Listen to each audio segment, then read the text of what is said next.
이제 오늘은 두 번째 묵시 11번째 시간입니다.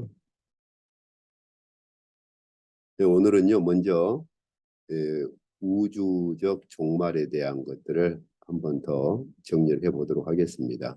저희가 앞 시간에 했었죠. 자, 그리고 두 번째는 이 저희가 앞 시간에 본 것처럼 나팔 심판의 특성이 뭐냐? 그럴 때 한마디로 불심판이란 말이에요. 그러면 이 불심판의 그 기원, 이 불심판이 어디로부터 유래했고, 이 불심판의 배경이 무엇인가 하는 것들을 좀 살펴보죠. 그리고 세 번째는 이러한 불심판이 주로 그 세 군데, 땅, 바다, 그리고 강, 이곳에 이제 나타난단 말이에요. 그래서 이 부분을 좀 살펴보죠. 그리고 마지막으로 해와 달과 별에 나타나는 우주적인 종말이 어떠한 것인가 하는 것들을 좀 살펴보도록 하겠습니다. 자, 먼저 우주적 종말에 대한 정리를 한번 해보시죠. 저희가 앞 시간에 우주적인 종말에 대해서 예수님의 예언, 다니엘서에 나타난 예언부터 예수님의 예언, 그리고 계시록에 나타난 것들, 그리고 베드로 사도가 가르친 것들, 이런 것들을 전반적으로 훑어봤었죠. 이것들을 한번 정리를 해볼까요? 저희가 지금까지 이제 본 것처럼 이미 하나님께서는 계시록에서 인쳐버렸던 것, 그 인침의 역사를 언제 시작하셨느냐? 사실은 이제 다니엘에게 묵시를 주실 때 다니엘아 이것을 인쳐버려라. 때가 되기까지는 임봉해라. 그렇게 말씀을 하셨죠. 그 다니엘에게 임봉하라고 하신 그 묵시를 주실 때 저희가 본문들을 전에 저희가 같이 보았잖아요. 그때 그 종말에 나타날 징조들을 이러한 것들로 말씀을 하셨죠. 그렇죠. 그래서 예, 종말의 전쟁으로부터 화평이 제거되고 살인, 기근, 지진, 그다음에 성도들이 핍박당할 것이고 하늘과 달과 별들에 나타날 징조에 대해서 말씀을 하셨어요. 이러한 이 배경을 다시 언급하신 게 주께서 이제 마태복음에서 말씀하신 종말에 대한 징조였죠.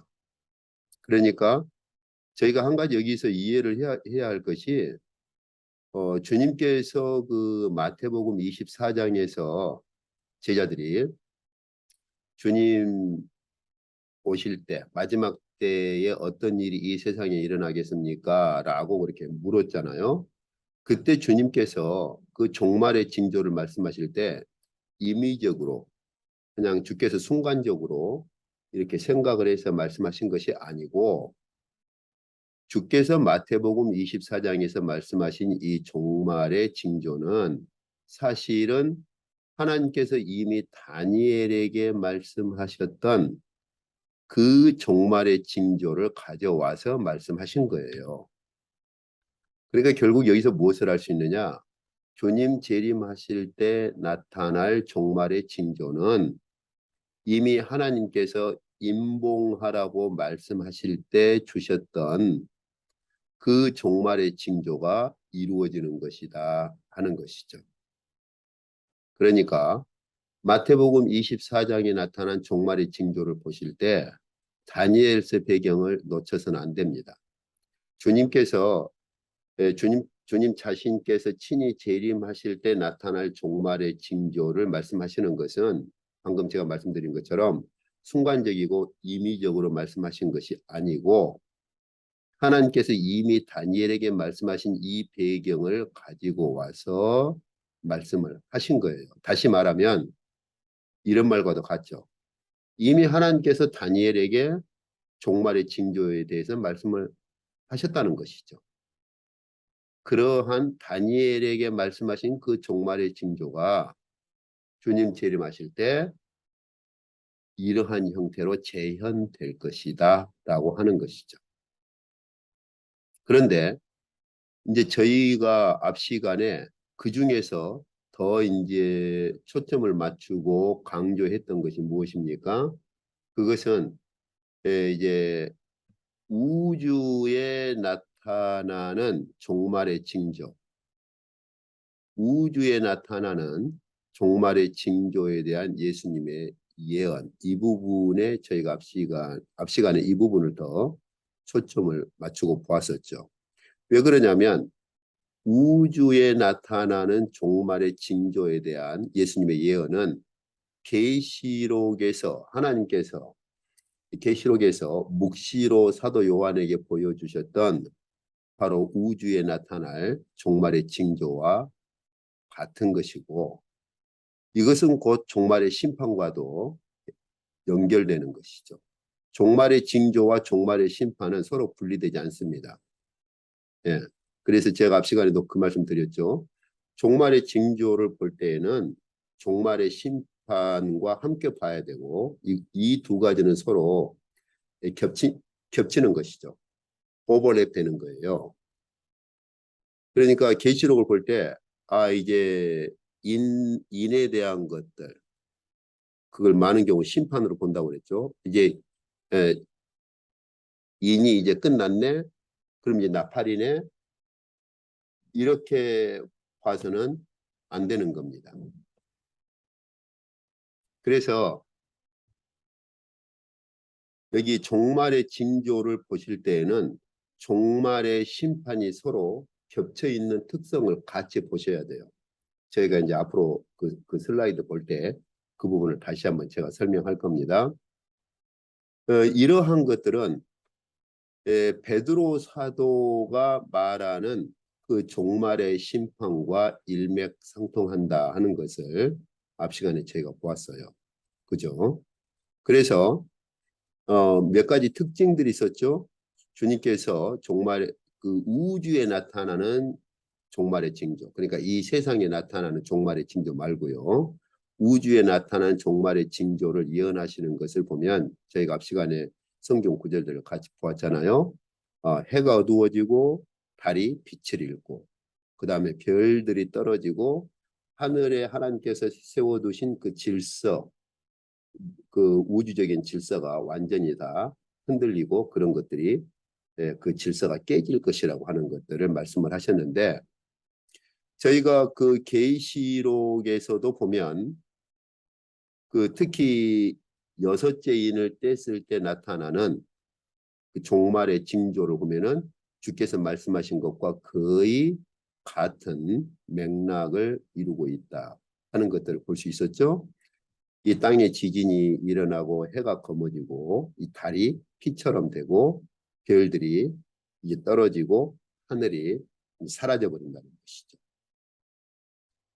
이것은 방금 제가 말씀드린 것처럼 이 종말의 징조는 종말의 심판하고 함께 겹칩니다. 오버랩돼요. 그래서 여기 보면 종말의 심판을 말할 때는 불심판 여기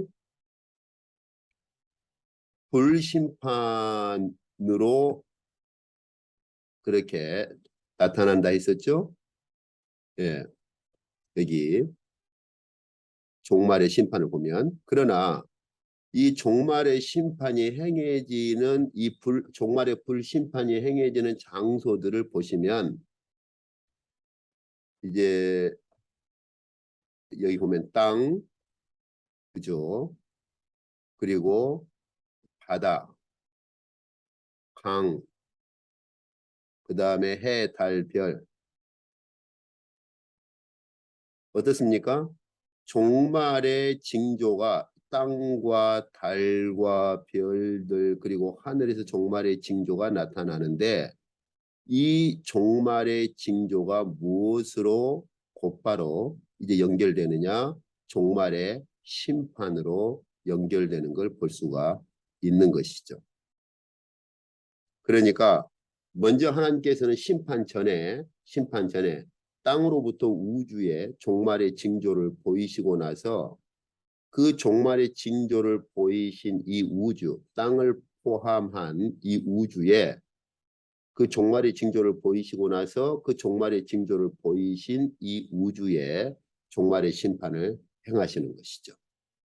그러나 첫 번째 심판은 순교자들의 피를 흘린 자들에 대한 심판이어서 전체 심판이 아니라 3분의 1 심판입니다. 이것을 베드로 사도도 이제 하늘과 그다음에 여기 물질이라고 하는 건 저희가 앞 시간에 본 것처럼 우주를 형성하고 있는 요소들. 그러니까 베드로 사도가 뭐 그 당시 물리학을 공부하거나 그런 것은 아니었기 때문에 구체적으로 물질에 대해서 뭐 구체적으로 뭐 오늘날 물리학 용어를 써 가지고 이것들을 설명하진 않아요. 그러나 하늘을 먼저 말하고 그다음에 이 물질이라고 하는 것은 저희가 앞 시간에 본 것처럼 스토이케이아라고 하는 것은 이 우주를 형성하고 있는 근본적인 것들, 이런 것들은 이제 당연히 뭐 땅으로부터 시작해서 뭐 바다라든지 이런 것들이 다 포함되는 거죠. 그러니까 베드로 사도는 먼저 하늘이 불에 타고 그리고 풀어져 버릴 뿐만 아니라 그 다음에 이 우주, 이 땅을 형성하고 있는 모든 것들 또한 이런 큰 넓은 범위로서 스토이케이아를 쓰고 있는 거예요. 이런 것들이 다 뜨거운 불에 다 풀어져 버릴 것이다. 이렇게. 여기서 저희가 무엇을 할 수 있습니까? 어디에 초점이 더 강하죠? 이 땅에서 이루어지는 종말의 어떤 징조나 심판보다는 어디에 강조가 더 큽니까? 어디에 많은 부분을 어떤 부분에 많은 부분을 차지하고 있어요? 이 땅으로부터 우주에 나타나는 종말의 징조, 종말의 심판에 더 많은 부분을 할애하고 있고 그곳에 많은 비중을 두고 있는 걸 저희가 볼 수 있는 것이죠. 뭐 때문에 그러느냐? 이제 앞으로 저희가 볼 겁니다만은 이 우주적 종말에 대한 강조는요, 결국 무엇으로 나아가게 하느냐면 새하늘과 새 땅으로 나아가게 합니다. 그러니까 오늘날 우리가 종말을 생각할 때 자꾸 개인의 종말에 집착해서 어떤 두려움을 갖거나 뭐 앞으로 일어날 뭐 전쟁이라든지 앞으로 일어날 이 땅에서 우리 개인에게 닥칠 어떤 두려운 일들, 물론 그런 것들을 무시해서는 안 되죠. 그렇지만 너무 거기에 집착해 버리면 우주적인 종말을 바라보는 것들이 약해지고 우주적인 종말을 바라보는 것이 약해지면 새 하늘과 새 땅에 대한 종말의 소망도 약해져 버리는 것이죠. 그런데 저희가 지금 보시는 것처럼 예수께서도 그러셨고 하나님께서 이 계시록의 묵시를 가지고 사도 요한에게 보여주실 때도 그러셨고 베드로 사도도 그렇고 어디에 다들 어디에 많은 부분을 할애하고 강조를 하고 있어요? 우주적 종말. 그래서 베드로 사도도 그렇게 말하죠. 여기 베드로후서 3장 10절부터 12절에 보면은 마지막 종말이 되면은 하늘이 큰 소리로 떠나가고 하늘의 불에 타서 풀어지고 이 우주를 형성하고 있는 것들 이런 모든 것들이 뜨거운 불에 다 풀어질 것인데 그렇다면 우리가 어떠한 사람이 되어야 마땅하겠느냐 이렇게 말하고 있어요. 그렇잖아요? 예. 그러면서 새하늘과 새 땅을 우리는 바라볼지어다. 이렇게 우주적 종말을 가지고 베드로 사도는 격려하면서 새하늘과 새 땅을 바라보는 바로 그 마지막 그 우리의 목적지 바로 그것을 강조하고 있는 것이죠. 자, 그러면 한번 이제 두 번째 그러면 방금 저희가 보신 것처럼 우주적 종말의 징조와 함께 하나님께서 심판을 행하실 때 주로 불심판이란 말이에요. 베드로 사도도 바로 이 개념을 굉장히 강조하고 있죠. 그렇다면 이 불심판의 기원 그리고 배경이 무엇인가 하는 걸 좀 보시죠. 먼저 저희가 이미 계시록 6장에서도 보았습니다만은 다섯째 인을 뗐을 때 순교자들이 하나님 우리 피를 언제나 갚아주시겠습니까? 라고 이렇게 하나님께 이런 탄원을 하고 있는 걸 저희가 보았었죠. 또 이것을 그 잘못 오해를 해가지고 아이고 그리스도인들이 순교당했는데 그것을 원수를 갚아달라고 하나님께 이렇게 기도하는 것이 그것이 뭐 그리스도인들의 자세냐. 또 전에 보니까 어떤 분은 또 그런 말을 해요. 이것은 그런 차원이 아니고 순교자들의 피를 흘린 자들에 대한 하나님의 공의로운 심판을 집행해 주시기를 기도하고 탄원을 하는 거예요. 순교자들의 피를 흘린 자들을 내버려 둘 것이 아니고 하나님께서 순교자들의 피를 흘린 자들에 대해서 공의로운 심판을 집행해 달라고 하는 것이죠. 개인적으로 막 무슨 원한이 들끓어서 막 그 개인적으로 분노가 가득 차가지고 하나님 좀 우리 원수 좀 갚아주십시오. 그런 개념이 아니고 하나님의 공의로운 심판을 집행해 달라는 거예요. 의의 심판을 집행해 달라는 것입니다. 그때 하나님께서 순교자들의 수가 차기까지는 조금 쉬고 있어라 그렇게 말씀하셨죠. 하나님께서 정하신 그때가 있어요. 아브라함에게도 아직 가나안 땅의 죄악이 아직은 가득 차지 않았으니까 그죠? 아브라함에게도 그 때가 있는 것이죠. 가나안 땅의 죄악이 가득 찰 때가 있는 것이죠. 그때 이스라엘 백성을 네 후손을 가나안 땅으로 그렇게 들어가게 하겠다. 그렇게 말씀을 하셨는데 하나님께서 정하신 그 때가 있어요. 자, 그랬는데 이제 8장에 보니까 천사가 와서 여기 모든 성도의 기도라고 하는 건 당연히 여기 하나님의 제단 앞에서 기도하고 있는 순교자들의 기도뿐만 아니라 이 땅에서 탄식하고 고통받는 모든 성도들의 기도를 다 모아서 하나님의 제단 앞으로 그렇게 바치죠. 그러죠. 그때 여기 바로 그 8장에 보시면 그 모든 성도들의 기도를 하나님 이제 그때가 된 거죠. 하나님께 그 모든 성도들의 기도를 바칠 그때가 된 거예요. 그러니까 천사가 모든 성도들의 기도를 다 모아가지고 제단 앞에 바칩니다. 그랬을 때 무슨 일이 발생합니까? 천사가 제단의 불을 하나님의 그 제단에 있는 그 불을 가져다가 이 땅에 쏟죠. 그러니까 우레, 음성, 번개, 지진이 일어납니다. 아까 저희가 이 땅에 발생하는 지진에 대해서 본 적이 있었죠. 바로 심판의 지진이 발생하는 것이죠. 근데 저희가 이 배경을 좀 봐야 될 것이 전에 저희가 한번 보았어요. 하나님께서 에스겔 선지자에게 묵시로 보여주실 때에도 이스라엘의 심판을 말씀하실 때 여기 하나님께서 그 천사 그룹 중에 하나에게 너는 그 그룹 밑에 있는 바퀴 사이로 들어가 이렇게 말씀하시는데 여기 바퀴 사이로 들어가라 하는 것은 하나님께서 에스겔 선지자에게 보여주시는 그 하나님의 보호자의 그 바퀴 그리고 그룹이라고 하는 것은 지금 천사를 표현하는 말이에요. 천사 그룹이 하나님의 보호자를 떠받치고 있는데 하나님의 보호자에는 바퀴가 있어요. 그 보호자 바로 아래가 그 보호자 바로 아래 그 바퀴 사이로 들어가서 숯불을 가져다가 성읍 위에 뿌려버려라 하는 것이죠. 하나님의 심판을 시작하시겠다는 것이죠. 이처럼 구약 때부터 하나님의 보호자 앞에 있는 숯불을 가져다가 뿌린다고 하는 것은 하나님의 심판을 집행하시는 그러한 특성을 가지고 말씀을 하시는 겁니다. 그런데 에스겔 선지자 때는 타락한 이스라엘에 대해서 하나님의 그 보호자 앞에 있는 숯불로 심판을 집행하셨지만은 이제 계시록에서는 완전히 그 단순히 이스라엘만이 아니라 이 세상의 심판을 집행하십니다.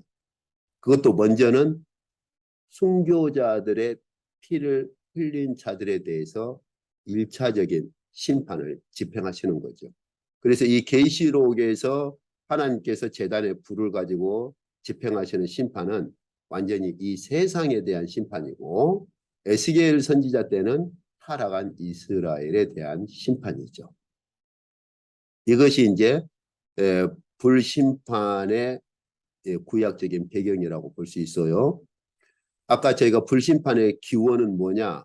순교자들의 기도가 불심판을 가져오도록 만드는 것이죠. 그래서 이제 그 제단의 불을 가져다가 이 땅에 쏟았을 때 이제 계시록 8장 5절에서 그 다음에 7절에서 드디어 심판을 집행하기 위해서 첫째 천사가 나팔을 붑니다. 그런데 여기서 한 가지 여기 나팔을 분다라고 하니까 구약의 그 하나님께서 시내산에 임재하실 때 큰 나팔 소리와 함께 이렇게 임재를 하시고 또 신약에도 보면 주님께서 재림하실 때 큰 나팔 소리 같은 큰 소리와 함께 재림하실 것이다. 이 말씀을 가지고 와서 여기 첫째 천사가 나팔을 불 때 이 심판이 집행되는 이것을 하나님의 임재, 예수 그리스도의 재림의 나팔로 이렇게 바로 붙이는, 바로 이렇게 연결을 시키는 그런 책들이 제법 있어요. 지금은 잘 모르겠어요. 제가 한국에 있을 때 전에 보았던 책들에서는 그런 경향들을 많이 보았습니다. 지금은 제가 이제 뭐 한국의 책들을 볼 그러한 여건이 안 돼 있으니까. 그런데 여기 이 나팔을 무조건 나팔, 같은 나팔이라는 단어 때문에 이렇게 연결을 시키면 문제가 좀 있어요. 여기 나팔은요, 7나팔을 부는 것이고 또 7번째 나팔은 제가 앞 시간에 거듭거듭 구조를 말씀드렸죠. 7번째 나팔은요, 7대접이 등장하는 나팔이에요. 그렇다면 나팔이라는 단어가 같다고 해서 여기 천사가 나팔을 부는 것을 하나님의 임재나 예수 그리스도의 재림을 나타내는 나팔로 볼 것이냐? 상당히 무리가 있죠. 안 그런가요? 단어만 볼 게 아니에요. 여기 나팔은 여기 제단의 불을 가져다가 이 땅에 쏟았을 때 심판의 집행을 알리는 나팔이지 구약에도 꼭 나팔이 꼭 하나님의 임재만이 아니죠. 전쟁 때도 나팔을 불고 그러는 것인데 여기 나팔은 하나님의 임재나 예수 그리스도의 재림을 나타내는 나팔이기보다는 하나님의 심판의 집행을 알리는 나팔로 보는 것이 좋습니다. 그래서 여기 첫째 천사가 나팔을 부니까 피가 섞여 있는 우박 그리고 불이 나와서 이렇게 되는데 이 말은 하늘로부터 임하는 걸 말하지요. 그래서 이 땅에 이제 쏟아지죠. 그러니까 이 땅의 3분의 1이 다 불타버립니다. 그리고 땅만이 아니라 수목, 그 다음에 각종 푸른 풀도 3분의 1씩이 다 불타버리죠. 여기서 한 가지 저희가 조심할 것은 지금 하나님께서는 이 첫 번째 천사가 나팔을 불었을 때 행하시는 불심판을 묵시로 보여주고 계신다고 하는 거예요. 묵시로 보여준다는 말은 무슨 말이냐? 상징을 사용한다고 하시는 거예요. 상징.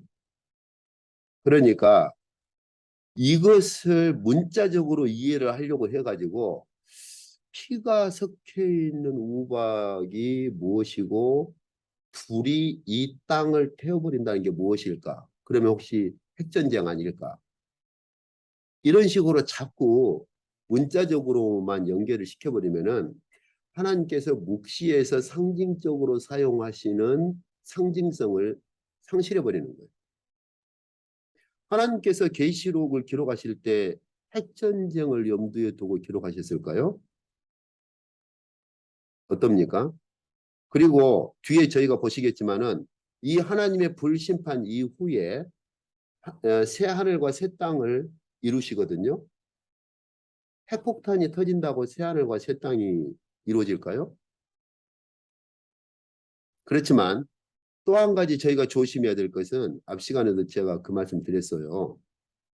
극과 극으로 나아가서 이걸 뭐 핵전쟁이다, 핵으로 보는 사람들을 완전히 성경에 무지한 자들로 이렇게 치부해 버리거나 그 사람들을 매도해서는 또한 안 된다는 것이죠.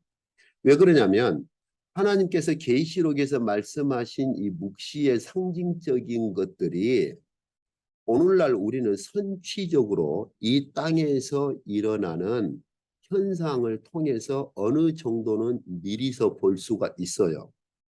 그래서 그 계시록의 문서들을 보면 대부분 이런 것들을 어떤 현상으로 자꾸 이렇게 맞춰보려고 하느냐면 매치를 시키려고 하느냐면 화산 폭발. 그래서 이제 로마에서 일어났던 화산 폭발이라든지 화산 폭발의 기록들을 가지고 오는 책들이 참 많아요. 의외로 많습니다. 그렇지만 방금 제가 말씀드린 것처럼 이것은 상징으로 하나님께서 묵시에서 상징으로 보여주신 것이고 이건 하나님의 불심판 자체를 말하지 화산 폭발을 말씀하시는 건 아니죠. 그렇지만 화산 폭발에서 우리는 화산 폭발로도 일어날 수 있는 재앙이 이 정도라면 정말 하나님께서 종말의 때에 하늘에서 불로 어떤 형태로든 심판하시는 그 심판은 더욱더 어떠하겠는가 하는 것을 저희는 알아볼 수 있어야 한다는 거예요. 선취적으로. 안 그렇습니까?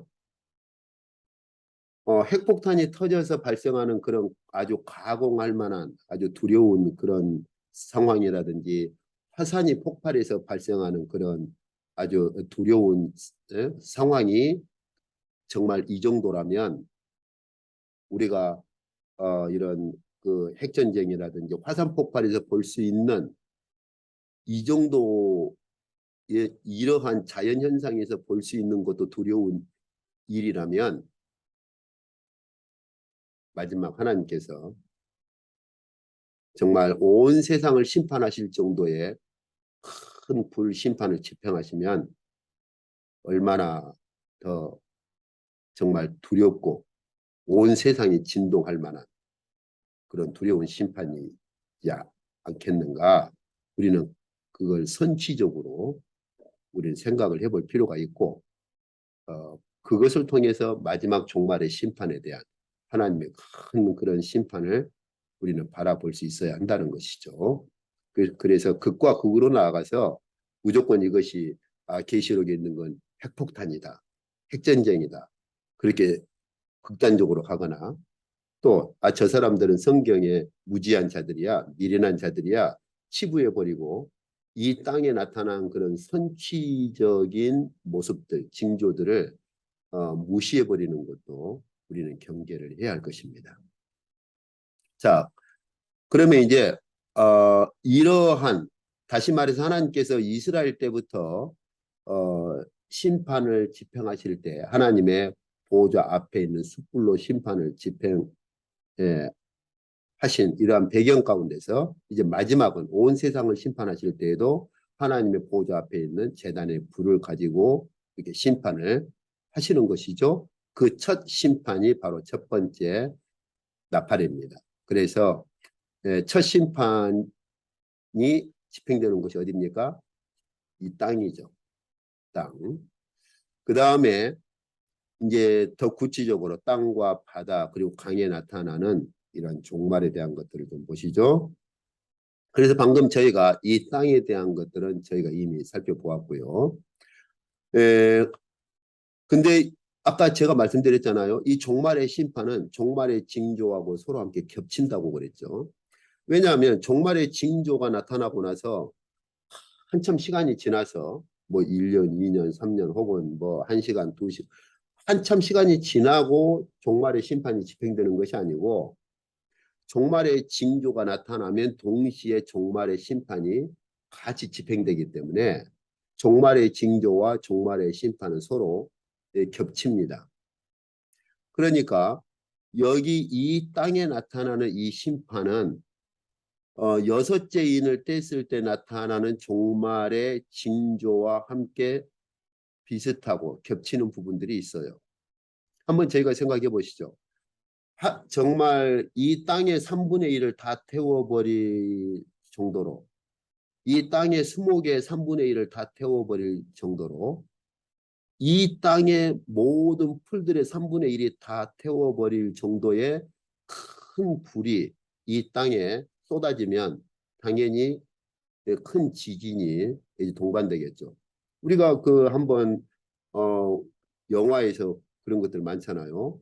예, 어떤 별이 이 지구와 충돌했을 때 예, 그런 걸 가정해서 만든 영화나 시뮬레이션 같은 거 보면 예, 어마어마한 이런 지진이나 진동이 함께 동반되죠. 그러니까 여섯째 인을 뗐을 때 이 땅에 큰 지진이 발생하는데 그 지진과 함께 동반되는 심판이 뭡니까?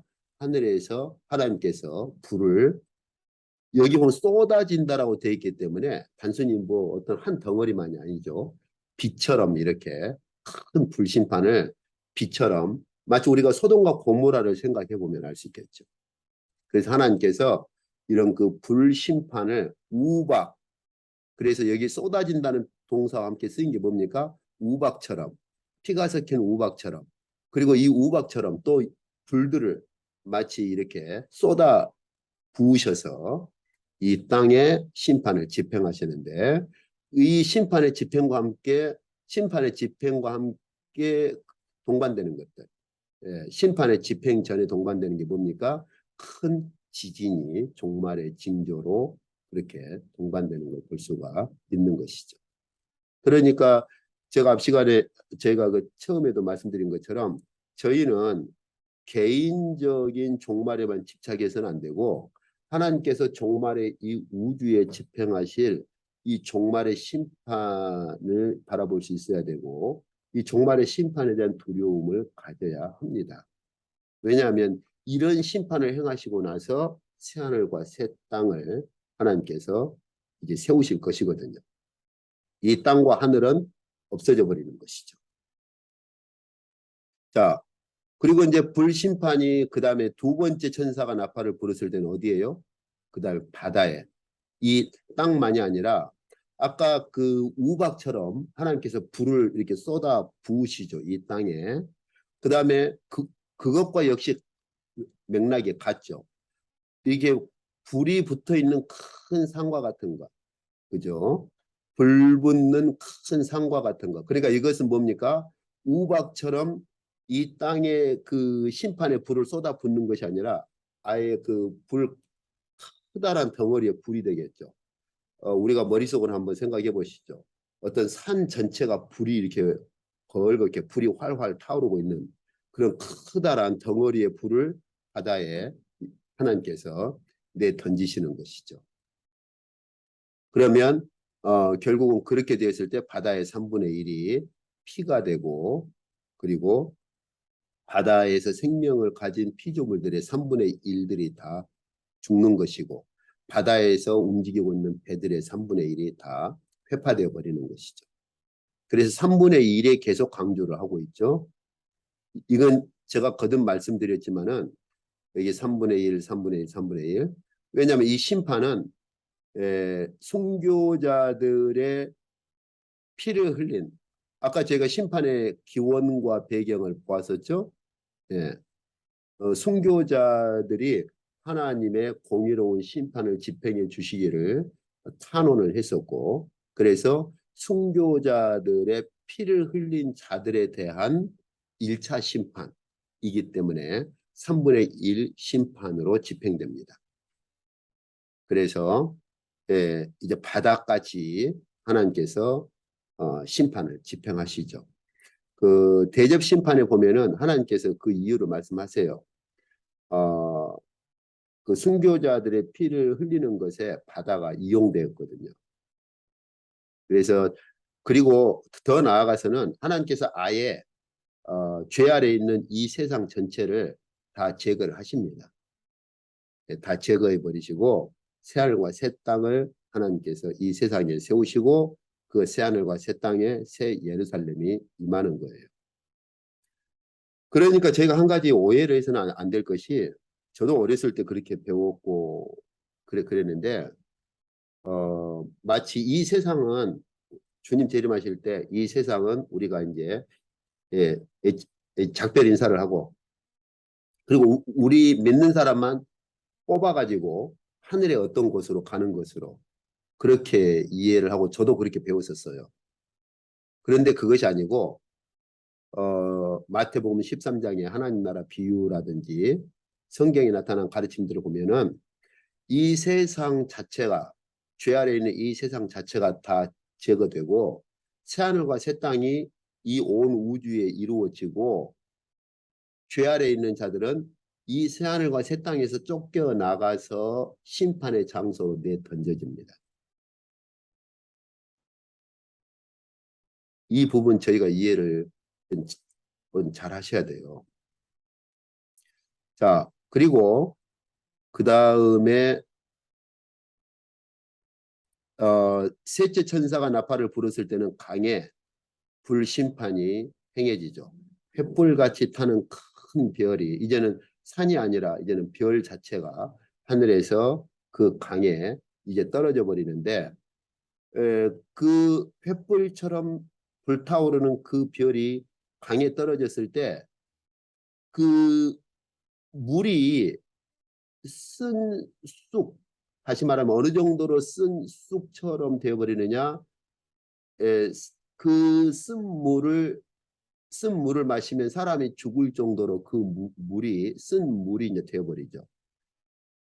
전에 한국에 있을 때 어떤 책을 보니까 이걸 무엇으로 그 이렇게 비유라기보다는 무엇으로 이렇게 그 설명을 했느냐면 이제 뭐 화산이 폭발했을 때 이제 물이 가스로 가득 차서 그래서 그 이런 결국은 그 가스로 인해서 죽게 되는 그런 그 화산 폭발 현상을 가지고 설명을 했어요. 물론 이것이 단순히 화산 폭발은 아니겠으나 화산이 폭발했을 때 화산이 폭발한 근처 강이나 바다에 가스가 차고 그 근처에 있는 사람들이 죽게 되고 하는 그런 현상이 발생한다면 그렇다면 하나님께서 횃불처럼 아주 큰 타오르는 별 자체를 강에 내 던져버렸을 때 화산 폭발보다 더 큰 그런 큰 진동과 그러한 큰 어마어마한 마지막 종말의 심판이 집행될 것이고 그렇게 되면 당연히 그 강물은 죽음을 불러일으키는 강물이 될 수는 있겠죠. 그러나 방금 제가 말씀드린 것처럼 이것은 하나님께서 사도 요한에게 상징으로 보여주는 묵시이기 때문에 구체적으로 물이 어떻게 뭐 쓴물이 되고 뭐 화학적인 무슨 뭐 변화를 뭐 우리가 막 연구하고 그렇게 할 수는 없는 것이죠. 그럼에도 불구하고 방금 제가 말씀드린 것처럼 화산 폭발에서도 그러한 일이 발생한다면 하나님께서 별 자체를 횃불같이 타오르는 별 자체를 강에 내던지면 아마 그 강은 충분히 죽음을 불러일으킬 수 있을 것입니다. 그런데 바로 이 종말의 징조에도 이것이 서로 함께 겹치는 것이 있어요. 여섯째 인을 그렇게 뗐을 때 하늘의 별들이 무화과 나무가 이렇게 큰 바람에 흔들려서 막 떨어져 버린 것처럼 하늘의 별들이 이 땅에 떨어지는 것이 종말의 징조였죠. 그런데 이 종말의 징조와 함께 병행되는 것이 무엇입니까? 방금 저희가 보신 것처럼 이 종말의 징조와 함께 병행되는 것이 바로 심판 때는 단순히 하늘의 별들이 바람에 무화과나무가 떨어지는 것처럼 떨어지는 정도가 아니라 이 징조와 함께 병행되는 것이 뭐예요? 하나님의 심판의 별이 병행되는데 이 하나님의 심판의 별은 바로 별 자체가 불에 타오르는 별 자체를 하나님께서 강에 내 던져버리는 그러한 심판이 집행되는 것이죠. 그래서 저희가 계속 보는 것처럼 순교자들의 피를 흘린 자들에 대한 심판이 계속 불심판이죠. 계속. 예. 이 불은 어떤 불이에요? 하나님의 아까 제가 본 것처럼 하나님의 제단 앞에 있는 바로 숯, 그 숯을 가져와서 이 세상에 뿌려버린 하나님의 제단으로부터 조금 더 정확히 표현하자면 하나님의 어전으로부터 하나님께서 그 숯을 가지고 세상을 심판하시는 바로 이 어전의 숯불, 이 불을 가지고 집행하시는 불심판인 것이죠. 그래서 이 어전의 그 숯불을 가지고 집행하시는 그 불심판을 구체적으로 이제는 예, 심지어 하늘의 별들마저도 이렇게 하나님께서 불심판으로 사용하시고 예, 하늘에서 불심판을 우박처럼 쏟아 부으신다는 것이죠. 이 땅에. 이제 주님께서도 종말의 징조에 대해서 말씀하실 때 마태복음에서 별들이 하늘에서 그렇게 떨어지게 될 것이다. 그래서 이런 것들은 종말의 징조에 대해서 말씀하신 것이고요. 그죠? 예. 이 징조가 심판으로 집행될 때는 어떻게 해요? 별들이 그냥 떨어지는 것이 아니라 하나님께서 제단에 숯불을 가지고 불을 붙여서 별에 불을 붙여가지고 이 세상의 심판을 집행하신다는 것입니다.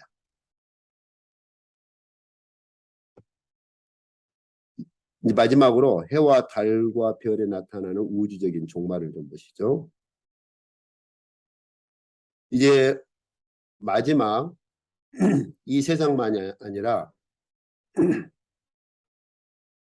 미안합니다. 마지막으로 해와 달과 별에 나타나는 하나님의 그 종말의 심판이 무엇인가? 넷째 천사가 나팔을 불었을 때 해, 달, 별들이 그 별들에 하나님께서 어떤 충격, 어떤 하나님께서 어떤 타격을 행하셔가지고 해, 달, 별들이 그 3분의 1의 빛을 잃어버리는 것이죠. 예. 그래서 해와 달과 별들이 그 빛을 3분의 1을 상실해 버립니다. 이것이 이제 네 번째 천사가 나팔을 불었을 때 하나님께서 행하시는 해와 달과 별에게 행하시는 하나님의 심판이죠. 근데 이걸 저희가 계시록 6장을 보시면은 종말의 징조도 역시 이와 같습니다. 그래서 여섯째 인을 뗐을 때 해가 검은 털로 짠 상복같이 다시 말하면 해가 이렇게 검어져 버린다는 것이죠. 예. 이건 주님께서도 종말의 징조로 그렇게 말씀하셨죠. 해가 어두워지고 달이 빛을 내지 않을 것이다.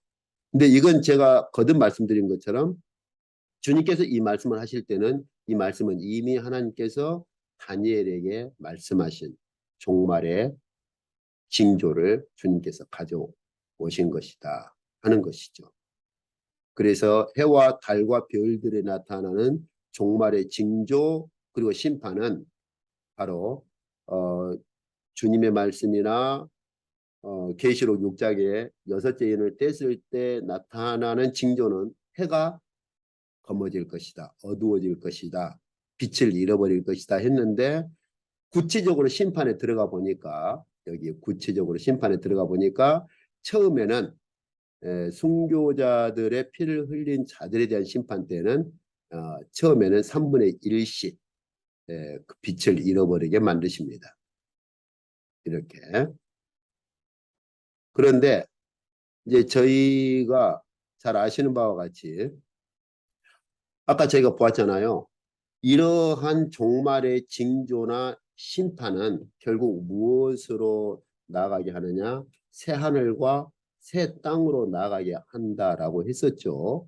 그래서 이러한 종말의 심판은 결국 무엇으로 이제 완성되느냐?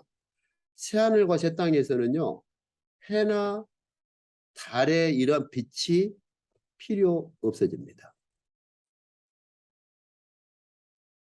왜요? 새하늘과 새 땅에서는 하나님의 영광, 하나님의 영광의 빛으로 가득 차고 어린 양의 빛으로 가득 차기 때문에 그러기 때문에 더 이상 해와 달의 빛이 필요 없어지는 거예요. 그래서 종말의 징조로부터 종말의 심판에 이르기까지 하나님께서는 해와 달의 이러한 옛 질서들을 다 제거해 버리십니다. 그리고 새하늘과 새 땅을 하나님께서 이루실 때에는 그 새하늘과 새 땅에는 해나 달이 아니라 하나님의 영광의 빛으로 가득 차고 예수 그리스도의 그 빛으로 가득 찬 그러한 새하늘과 새 땅을 이루시는 것이죠.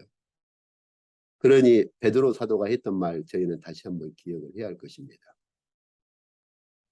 결국은 모든 일들이 이렇게 이루어질 것인데 하늘은 불에 타서 풀어지고 그다음 물질, 다시 말하면 이 세상을 이루고 있는 모든 것들도 역시 불에 타서 녹아져 버리면 이러한 이 종말에 이러한 일들이 이렇게 이루어질 것인데 우리가 어떠한 사람이 되어야 마땅하겠느냐? 우리가 새하늘과 새 땅을 바라보아야 하지 않겠느냐라고 말한 베드로 사도의 그 가르침을 저희는 잊어서는 안 될 것입니다. 이제 그래서 저희가 지금까지 보신 것처럼 종말 이 다니엘서와 예수 그리스도께서 말씀하신 이 종말의 징조. 그래서 이 종말의 징조는 크게 두 가지죠. 여기서 보시는 것처럼 이 세상에 나타나는 종말의 징조와 우주에 나타나는 종말의 징조입니다. 이 두 가지를 함께 균형을 잘 맞춰야 돼요. 그렇다고 해서 우리가 그냥 늘 우주만 바라볼 것이냐? 그것은 아니죠. 예. 그래서 아까 저희가 처음에 보신 것처럼 이 세상에 나타나는 종말의 징조에 대해서 말씀하실 때 지진, 기근, 기아, 사랑이 제거되고 화평이 제거되고 그러죠. 살인, 살육 이런 것들을 쭉 말씀하셨는데 지금도 이런 것들을 우리가 선취적으로 볼 수 있죠. 안 그럽니까? 지금 뭐 이제 우크라이나하고 러시아 간의 이런 전쟁에서 접하는 뉴스들을 보면 그렇고 뭐 이미 1차 대전, 2차 대전의 기록들을 보면은 정말 인간으로서는 행할 수 없는 일들이 자행되었던 것들을 저희가 보지 않습니까?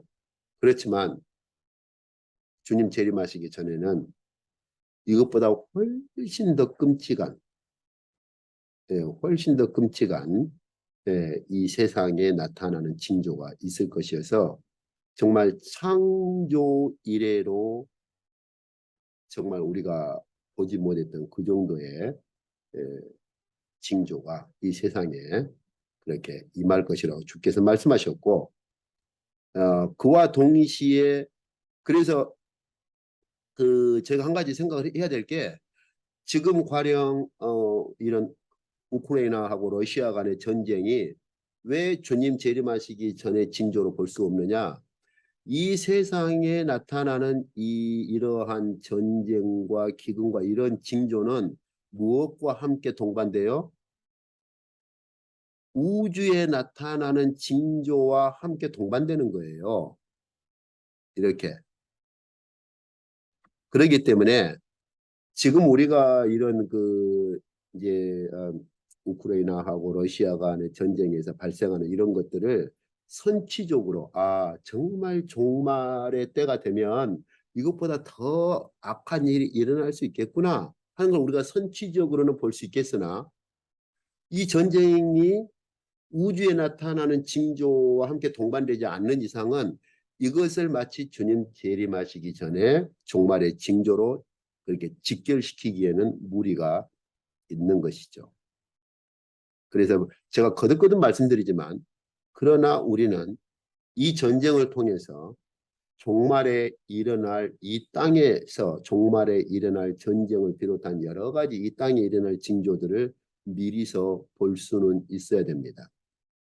그러나 이 땅에 일어난 종말의 징조는 우주에 나타나는 징조와 동반되는 것이어서 그럴 때 비로소 이 땅에 일어나는 징조와 우주에 일어나는 징조가 이제 주님 재림하시는 징조구나라고 우리는 확신할 수 있는 것이죠.